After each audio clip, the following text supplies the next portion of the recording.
இயேசு கிறிஸ்துவை கொலை செய்து விட்டோம் என்று நினைத்தார்களே தவிர அவர்கள் ஒரு விஷயத்தை மறந்து போய்விட்டார்கள். நாம் செய்கிற ஒவ்வொரு தப்புக்கும் நமக்கு முன்னால் அழிவு மறைந்திருக்கிறது. நாம் செய்கிற ஒவ்வொரு பாவத்துக்கும் முன்னால் சாபம் காத்திருக்கிறது.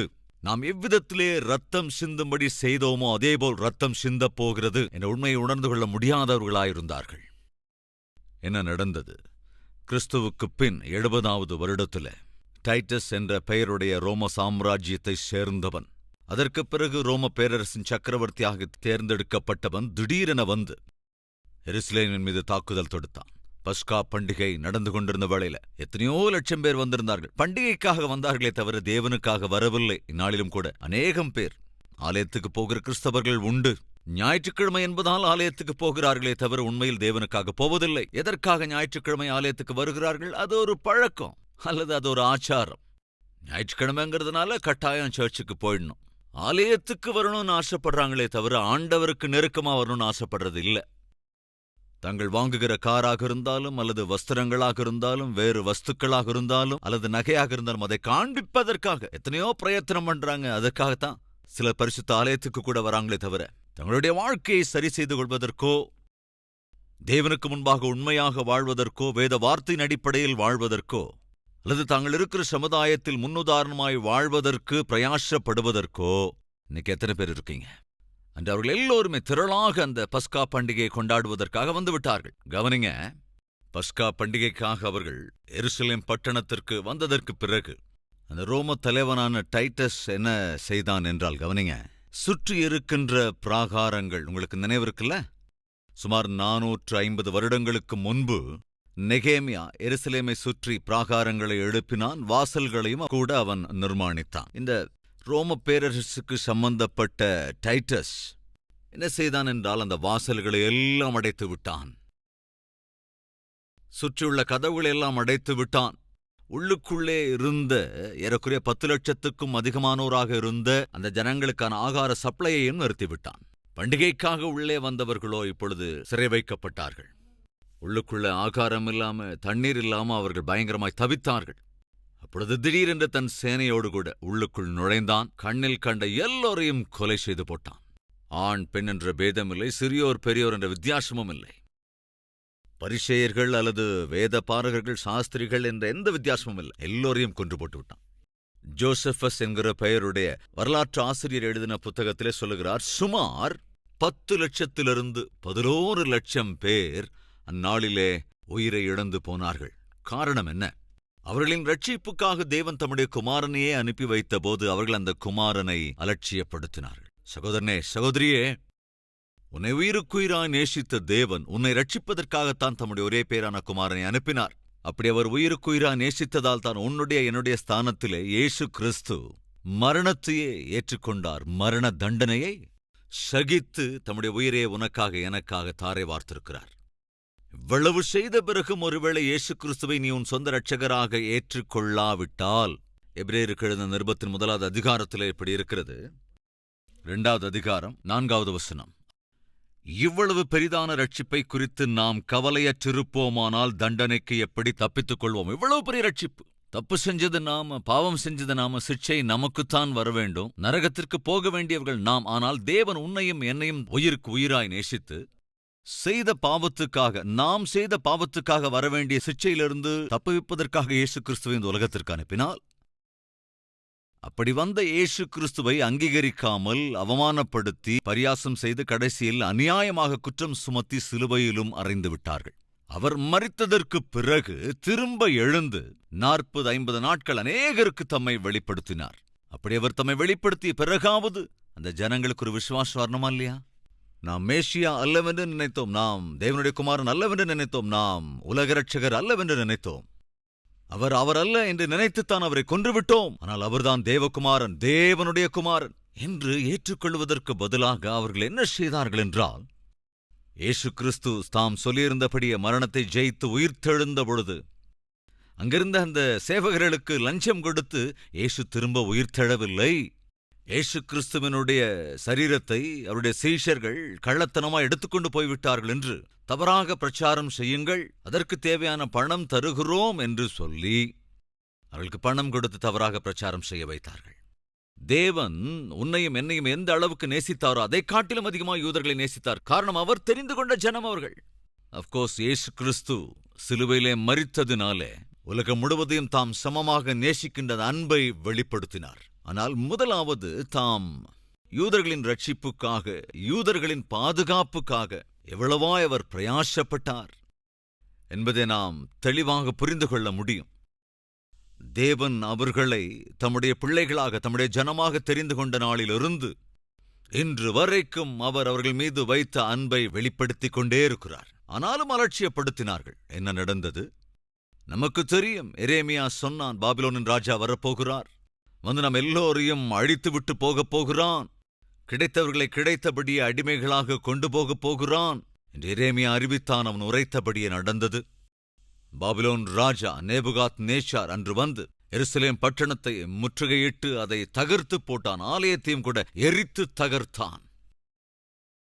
70 வருடங்கள், ஜாக்கிரதையா கவனிங்க, 70 வருடங்கள் தேவன் அவர்களுக்கு சான்ஸ் கொடுத்தார். தங்களை சரி செய்து கொள்வதற்காக, தங்களை திருத்திக் கொள்வதற்காக.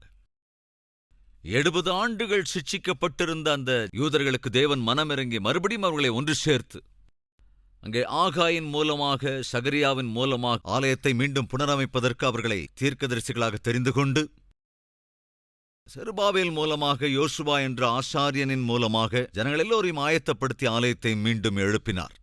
அப்படி ஆலயம் கட்டப்பட்ட பிறகு 60-70 ஆண்டுகளாக அந்த ஆலயத்தில் எந்த ஆராதனையும் நடைபெறாமல் இருந்ததினாலே தேவன் எஸ்ராவை அங்கே அனுப்பி வைத்தார். எஸ்ரா சாஸ்திரி, அவன் ஒரு ஆசாரியன், அதேபோல தீர்க்கதரிசியும் கூட. அந்த எஸ்ரா வரும்போது தன்னோடு கூட லேவியரையும் அழைத்துக் கொண்டு வந்து மறுபடியும் ஆலயத்திலே ஊழியத்தை ஆரம்பித்தான். 13 வருடங்களுக்கு பிறகு நெகேமியா வந்தான், எருசலேமின் பிரகாரங்களை மீண்டும் கட்டி எழுப்புவதற்காக. அப்படி நெகேமியா வந்து எருசலேமை சுற்றி பிராகாரங்களை எழுப்பி பிரஜைகளின் வாழ்க்கையையும் கூட தேவ வார்த்தையினாலே நேர்த்தியாக்கி எருசலேமுக்குள் எழுப்புதலை கொண்டு வந்தான். அதே சமயத்திலே தீர்க்கதரிசியாக மல்கியா நெகேமியாவுக்கு துணையாய் நின்றான். மல்கியா தீர்க்கதரிசி நீதியின் சூரியன் உதிக்கப் போகிறார் என்று உரைத்தான். மல்கியா கடைசி தீர்க்கதரிசி. மல்கியா இறந்து விட்டான், நெகேமியா இறந்து விட்டான், எஸ்ரா கூட இறந்து விட்டான். அதற்கு பிறகு இருண்ட காலம் 400 வருடங்கள். அந்த இருளை அகற்றி ஆண்டவராக இயேசு கிறிஸ்து உதித்தார். நீதியின் சூரியன் உதித்தார். அழிந்து போய்க் கொண்டிருக்கிற இந்த உலகத்தாரை தேடி ரட்சிப்பதற்காக இயேசு இந்த உலகத்திலே பிறந்தார். அப்படி வந்த ஆண்டவராக இயேசு கிறிஸ்துவை அவருடைய ஜனம் என்று கருதப்பட்ட யூதர்களும் பரிசேயர்களும் சாஸ்திரிகளும் நியாயப்பிரமாணத்தை உபதேசிக்கிறவர்களும் அவரையும் அவர் உரைத்த சத்தியத்தையும் ஏற்றுக்கொள்ளாமல் அவரை பரியாசம் பண்ணினார்கள், அவமானப்படுத்தினார்கள், அநியாயமாக அவரை சிலுவையிலே ஒப்புக் கொடுத்தார்கள். அதன் விளைவென்ன? 70 வருடங்கள், எக்ஸாக்டாக 70 years. மறுபடியும் வந்தது என்ன? பேராபத்து. ரோம சாம்ராஜ்யத்திற்கு, அதாவது ரோம பேரரசுக்கு அந்நாளில் ஒரு ஜெனரலாக இருந்த டைட்டஸ், அவனுடைய நாட்களிலே அவன் அந்த ரோம பேரரசுக்கு சக்கரவர்த்தியாகவும் கூட தேர்ந்தெடுக்கப்பட்டான். அவன் இந்த லட்சக்கணக்கான ஜனங்களை உள்ளுக்குள் சிறைபிடித்து வெளியே தீமூட்டி விட்டான். பட்டணமே அன்று அப்படி எரிக்கப்பட்டது. எருசலேமிலே கட்டப்பட்ட ஆலயம் கூட தகர்க்கப்பட்டது. எருசலேம் பட்டணம் மொத்தமும் நாசம் பண்ணப்பட்டது. மனிதர்கள் இருக்கக்கூடிய, மனிதர்கள் வாழக்கூடிய சான்ஸே இல்லாதபடிக்கு அந்த பட்டணம் அழிக்கப்பட்டது. ஜாக்கிரதையா கவனிங்க. யூதர்கள் அன்று அவ்வாறாக கொல்லப்பட்டார்கள். எருசலேம் பட்டணம் தகர்க்கப்பட்டது, எரித்து போடப்பட்டது. பேதுரு, மத்தேயு, யாக்கோபு, பவுல், இப்படி இயேசு கிறிஸ்துவுக்காக மிகவும் வல்லமையாய் பயன்படுத்தப்பட்ட சீஷர்கள் எல்லோருமே இருந்து போனார்கள். தன்னோடு கூட ஊழியத்திலிருந்த ஒருவர் கூட உயிரோடு இல்லை. மேலும் எருசலேம் பட்டணமும் கூட அழிக்கப்பட்டு விட்டது. எருசலேமிலே இருந்த சபையும் கூட சிதறடிக்கப்பட்டது. சிதறடிக்கப்பட்ட போன சபை போய் சுவிசேஷத்தை அறிவித்தது. அப்படி அநேக தேசங்களுக்கு, வெளிதேசங்களுக்கு சுவிசேஷம் அறிவிக்கப்பட்டு சுவிசேஷம் பரவிக்கொண்டிருந்தது. அப்படிப்பட்ட சமயத்தில்தான் யோவான் பிரஜைகள் எல்லோரையும், அதாவது மிஞ்சி இருந்தவர்களை, அதற்கு பிறகு பிறந்த புது சந்ததியினரை, அவர்களின் வாழ்க்கையை கூட கவனித்து முதல் தலைமுறை அவர்கள் நம்பிய சித்தாந்தத்திற்காக உயிருக்கே துணிந்து கிறிஸ்துவுடைய சுவிசேஷத்தை அறிவித்த ஒரு அற்புதமான முதல் தலைமுறை. 2வது தலைமுறை எங்கள் தகப்பன் தாய்மார், எங்கள் பிதாக்கள் அவர்கள் நம்பின சித்தாந்தத்துக்காக தங்கள் உயிரையே கொடுத்தார்கள். உயிரையே பணயம் வைத்த அந்த சித்தாந்தத்தை வாழ வைத்தார்கள். அப்பேற்பட்ட நிலை இப்பொழுது அல்ல. நாம் உயிரை கொடுக்க வேண்டிய அவசியம் இல்லை என்ற ஒரு எண்ணத்தோடு கூட சுவிசேஷத்தை அறிவிக்கிற அந்த காரியத்தில், அதாவது அறிவிக்க வேண்டியவர்கள் சுவிசேஷத்தை ஒதுக்கிவிட்டு புறந்தள்ளிவிட்டு அவர்கள் இஷ்டம் போல வாழ்வதற்கு ஆரம்பித்து விட்டார்கள். 3வது தலைமுறையும் கூட வந்துவிட்டது. இந்த 3வது தலைமுறை எது தெரியுமா? இயேசு கிறிஸ்துவை குறித்த விசுவாசத்தை ஒரு அபிப்பிராயம் என்று பேச ஆரம்பித்தார்கள். It's all an opinion. இயேசு கிறிஸ்து சிலுவையிலே மரித்தாராம். அப்படி இயேசு கிறிஸ்து சிலுவையில் மரித்தது மட்டுமல்லாமல் அவர் கல்லறையில் அடைக்கப்பட்டு மீண்டும் கல்லறையிலிருந்து உயிர்த்தெழுந்தாராம், பரலோகத்துக்கு போனாராம், திரும்ப வரப்போகிறாராம். It's all opinion. அது கருத்து, சிலருடைய கருத்து அது. அதாவது தங்களுக்கு முன்னால் இருக்கிற அந்த பிரஜைகள் தேவனை குறித்த சத்தியத்தை, உண்மையை ஒரு கட்டத்தில் கருத்து, அபிப்பிராயம் என்ற நிலைக்கு கொண்டு வந்து விட்டார்கள். தேவனை விசுவாசித்தவர்கள், விசுவாசித்து ரட்சிக்கப்பட்ட நிலையில் இருக்கிறவர்கள் தன் கண்ணுக்கு முன்பாக தென்படாத ஒரு நிலையில உண்மையை இந்த ஜனங்களுக்கு உரக்கச் சொல்ல வேண்டும், சத்தியத்தை இந்த உலகத்திற்கு அறிவிக்க வேண்டும். அப்பொழுதே மார்க்குவின் சுவிசேஷம், மத்தேயு சுவிசேஷம், லூக்கா சுவிசேஷம் இது கண்டிப்பாக மக்களுக்கு தூரமாகிவிட்டது. எனவே இப்பொழுது இயேசு கிறிஸ்துவின் பிறப்பை குறித்து, இயேசு கிறிஸ்து மாட்டுத் தொழுவத்திலே பிறந்தார் என்பதை குறித்து, இயேசு கிறிஸ்துவின் வம்சாவளியை குறித்து, இயேசு கிறிஸ்து தாம் தெரிந்து கொண்ட சீஷர்களை குறித்து, அவரை பார்க்க வந்த ஞானிகளை குறித்து சொல்ல வேண்டிய அவசியம் இல்லை. இப்பொழுது ஜனங்கள் அறிந்து கொள்ள வேண்டிய விஷயம் என்னவென்றால், இயேசு கிறிஸ்துதான் உலக ரட்சகர் என்பதை. இயேசு கிறிஸ்துதான் தேவகுமாரன். அழிந்து போய்கொண்டிருக்கிற மனிதன் ரட்சிக்கப்படுவதற்கு தேவையான ஒரே ஒரு காரியம் என்ன? விசுவாசம்.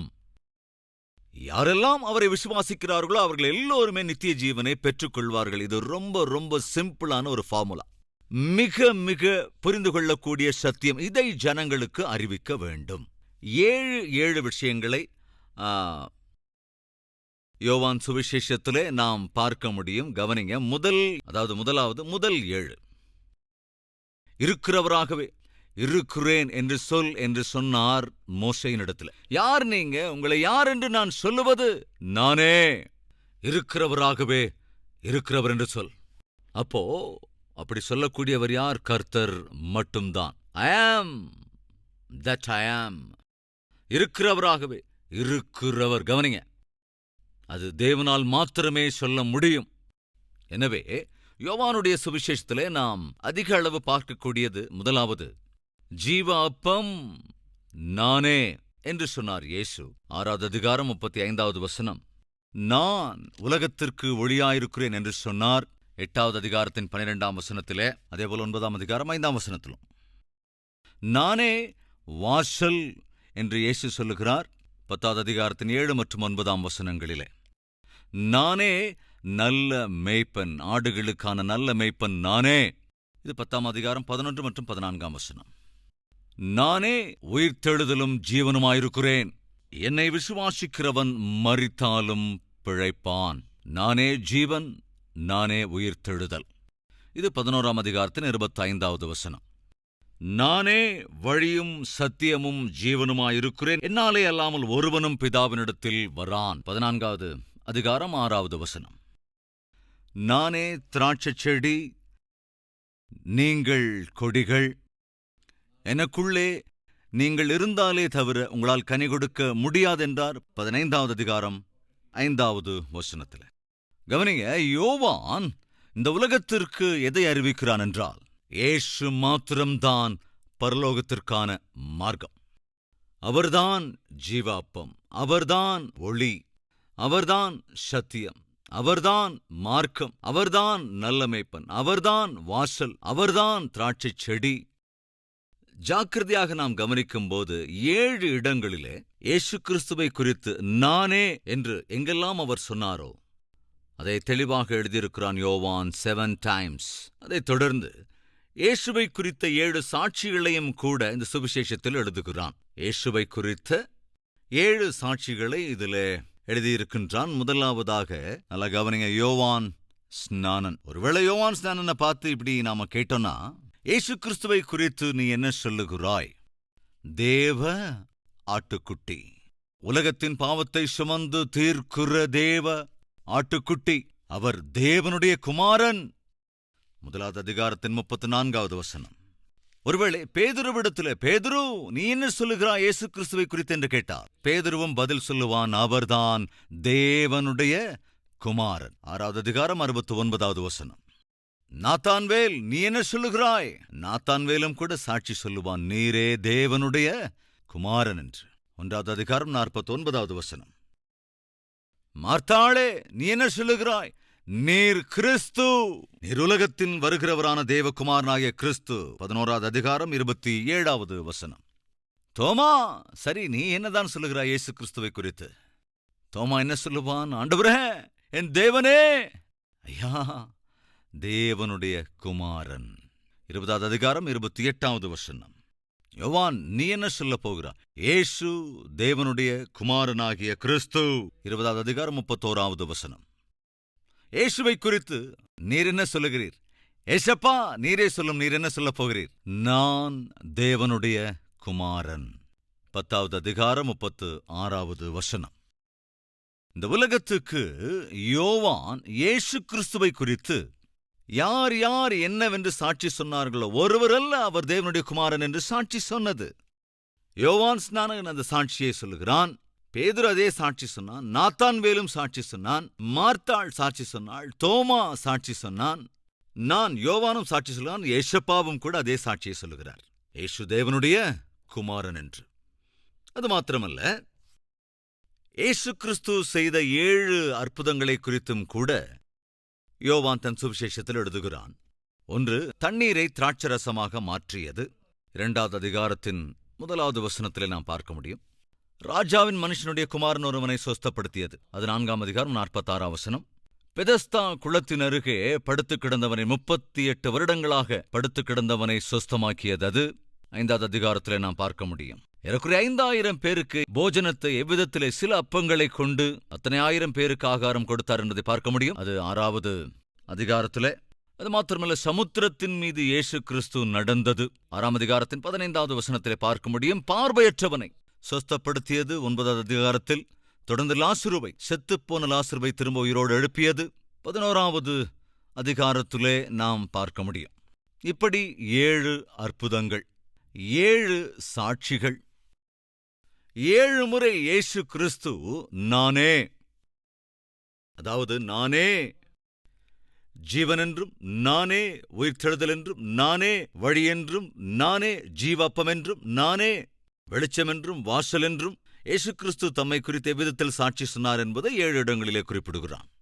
கவனமாக இந்த யோவான் எழுதின சுவிசேஷத்தின் 21 அதிகாரங்களையும் டிவைட் பண்ணுவோம் என்றால், முதலாவது இயேசு கிறிஸ்துவை குறித்து பிறர் சொன்னது. அதாவது இயேசு கிறிஸ்து யார், எவர் என்பதை பிறர் சொன்னது. இண்டிவிஜுவலாக தனித்தனி நபர் சொன்னவைகள். இதை 1வது அதிகாரத்திலிருந்து 5வது அதிகாரம் வரைக்கும் பார்க்கலாம். இயேசு கிறிஸ்துவை குறித்து சில தனி நபர் சொன்ன சாட்சிகளை முதல் 5 அதிகாரங்களிலே நாம் பார்க்க முடியும். ஏசப்பாவை குறித்து தாமே சொன்னது, தாம் யார் என்பதை இயேசு கிறிஸ்து அழகாக சொல்லுவார். அது 6வது அதிகாரத்திலிருந்து 10ஆம் அதிகாரம் வரைக்கும். இயேசுவை குறித்து அங்கிருந்த ஜனங்கள் என்ன சொன்னார்கள் என்பதை 11ஆம் அதிகாரத்திலிருந்து 21ஆம் அதிகாரம் வரைக்கும் நாம் பார்க்க முடியும். இப்படி இந்த யோவானுடைய சுவிசேஷத்தை இவ்விதத்திலே நாம் டிவைட் செய்து நாம் சுலபமாக வாசிக்க அது ஏதுவாக இருக்கும் என நம்புகிறேன். இதை நீங்கள் மனதிலே வைத்துக்கொள்ள வேண்டும். அது மாத்திரமல்லாமல், ஏற்கனவே நான் சொன்னபடி யோவான் தன் கண்ணுக்கு முன்பாக ஒருபுறம் எருசலேமும் அதேபோல யூதர்களும் எங்கும் தென்படாத ஒரு நிலைமையிலே, அதாவது எருசலேம் பட்டணமே எரித்து போடப்பட்டது, அழிக்கப்பட்டு தேவாலயம் கூட தகர்க்கப்பட்டு பின்பு தரைமட்டமாக்கப்பட்டு யூதர்கள் கடைசியில் கொல்லப்பட்டதற்கு பிறகு, அதே சமயத்தில் யோவானை ரோம பேரரசின் அதிகாரிகள் எடுத்துக்கொண்டு போய் பத்மு என்ற தீவிலே போட்டு விடுகிறார்கள். சுவிசேஷத்தை அறிவித்த ஒரே காரணத்துக்காக பத்மு தீவிலே அவனை கொண்டு போய் போடுகிறார்கள். அந்த பத்மு தீவு என்பது எரிமலைகள் நிறைந்த ஒரு பகுதி. அது மாத்திரமல்ல, அங்கே மைன்ஸ் கூட இருந்தது. அப்படி எரிமலைகள் நிரம்பி இருந்த அந்த இடத்துல பத்மு தீவிலே யோவான் போடப்பட்டான். ஒருவேளை அந்த மைன்ஸ்ல வேலை செய்வதற்கோ அல்லது இன்னும் கடினமான வேலைகளை செய்ய வைப்பதற்கோ இப்படி கிறிஸ்துவை நம்பினவர்களை அல்லது அவர்களுடைய அரசாங்கத்திற்கோ அல்லது தேசத்திற்கோ தீங்கிழைப்பவர்கள் என்று நினைப்பவர்களை அந்த பத்மு தீவிலே கொண்டு போய் போட்டுவிட்டு அங்கே அடிமைகளாக, தேசத்தின் கைதிகளாக நடத்துவார்கள். அப்படி கைதியாக யோவானை கொண்டு போய் அந்த பத்மு தீவிலே அவர்கள் போட்டபோது தேவன் யோவானுக்கு தரிசனம் தந்தார். அந்த பத்மு தீவிலே கைதியாக அடைக்கப்பட்டிருந்த போதுதான் தேவன் தரிசனம் தந்து வெளிப்படுத்தின விசேஷத்தை எழுதுவதற்கான கிருபையை அருளிச் செய்தார். கவனிங்க, அப்போது கைதியாக இருந்த யோவான் அந்த பத்மு தீவிலிருந்துதான் வெளிப்படுத்தின விசேஷத்தை, அதாவது பரலோகத்திலே நடக்கின்ற காரியங்கள் என்னென்ன, பரலோகம் எப்படி இருக்கும், இந்த உலகத்திற்கு என்ன கதி நேரும், ஆக்சுவலாக எதிர்காலத்தில் என்னவெல்லாம் நடக்கும் என்பன எல்லாவற்றையும் கூட யோவான் அந்த வெளிப்படுத்தின விசேஷத்திலே நிறைவா எழுதியிருக்கிறான்.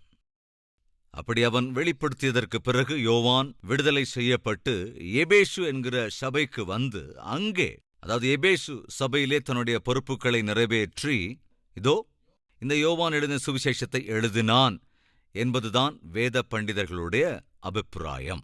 எப்பொழுது எழுதியிருப்பான் என்ற கேள்வியை எழுப்புவோம் என்றால், கிறிஸ்துவுக்கு பின் 70 கிறிஸ்துவுக்கு பின் 100வது வருடத்திற்கு மத்தியில் ஏதாவது ஒரு காலத்திலே இந்த சுவிசேஷத்தை அவன் எழுதியிருக்கக்கூடும். எக்ஸாக்ட் காலகட்டம் தெரியாவிட்டாலும் கூட 70 100க்கு மத்தியிலே எழுதியிருப்பான். இதில் எத்தனை அதிகாரங்கள்? 21 அதிகாரங்கள். எத்தனை வசனங்கள்? 879 வசனங்கள். அதேபோல எத்தனாவது புத்தகம்? அதாவது பரிசுத்த வேதாகம புத்தகத்தில் 43வது புத்தகம். இன்னும் நமக்கு முன்னால் 23 புத்தகங்கள் இருக்கின்றன தியானிப்பதற்கு. இதுதான் யோவான் சுவிசேஷத்தை குறித்த மேன்மையான சத்தியங்கள். யோவான் தன் இளம் பிராயத்திலேயே தன்னுடைய வாழ்க்கையை தேவனுக்காக அர்ப்பணித்தான். செத்துப் போகிற வரைக்கும் தேவனை அவன் விட்டு விலகவில்லை. தேவனை அதிகமாய் நேசித்தவன், தேவனாலும் அதிகமாய் நேசிக்கப்பட்டவன். சீஷர்களில் கடைசியாக மரித்தவன் இவன்தான். இயற்கை மரணத்தை அடைந்தவனும் இவன்தான். 5 புத்தகங்களை எழுதியிருக்கிற யோவான் நாம் எல்லோருக்குமே வழிகாட்டியாக, ஒரு முன்மாதிரியாக இருக்கிறான். இப்படிப்பட்ட ஒரு வாழ்க்கை வாழ்வது எவ்வளவு பெரிய பாக்கியம்! அன்பு சகோதரனே, சகோதரியே, யோவான் சொல்லுகின்றான், யாரெல்லாம் அவரை ஏற்றுக்கொள்ளுகிறார்களோ அவர்கள் தேவனுடைய பிள்ளைகளாகிறார்கள்.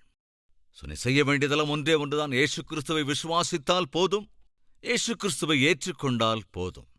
ஏனென்றால் அவரால் மட்டுமே உன்னை பரலோகத்திற்கு அழைத்துச் செல்ல முடியும். ஏனென்றால் அவர் மட்டும்தான் பரலோகத்திலிருந்து இறங்கி வந்தார் என்பதனால். பரலோகத்திலிருந்து இறங்கி வந்த ஆண்டவரை நீ ஏற்றுக்கொண்டால் அவர் உன்னை பரலோகத்திற்கு அழைத்து போவேன் என்று வாக்கு பண்ணியிருக்கிறார். 1வது அதிகாரம் 12வது வசனம். அது ரொம்ப ரொம்ப ரொம்ப ரொம்ப முக்கியமான ஒரு வசனம்.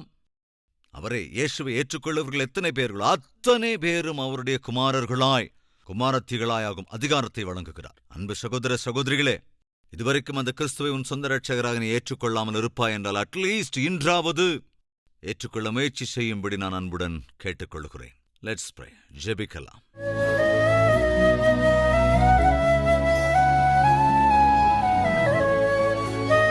மகா பரிசுத்தமும் அன்பும் நிறைந்த பிதாவே, யோவான் தன்னுடைய இளம் பருவத்திலேயே தன்னை உம்மிடத்திலே அவன் அர்ப்பணித்து விட்டான்.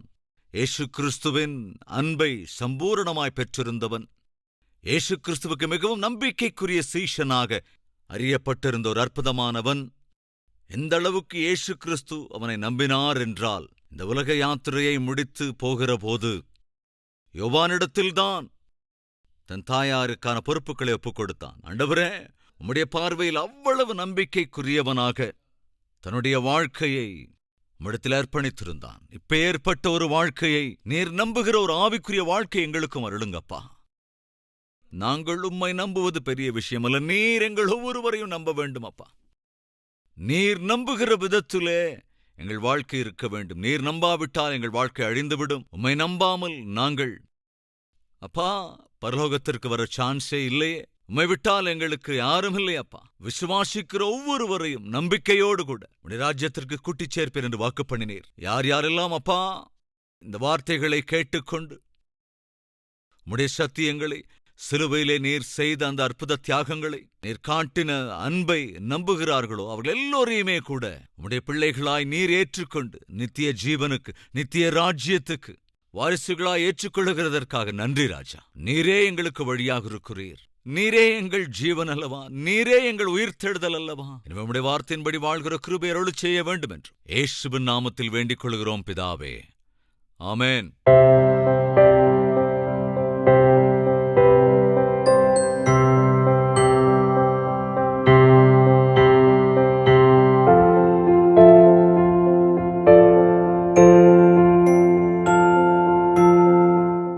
எங்கள் முகவரி கல்வரி, தபால் பெட்டி எண் 30, குக்கட்பள்ளி, ஹைதராபாத் 72.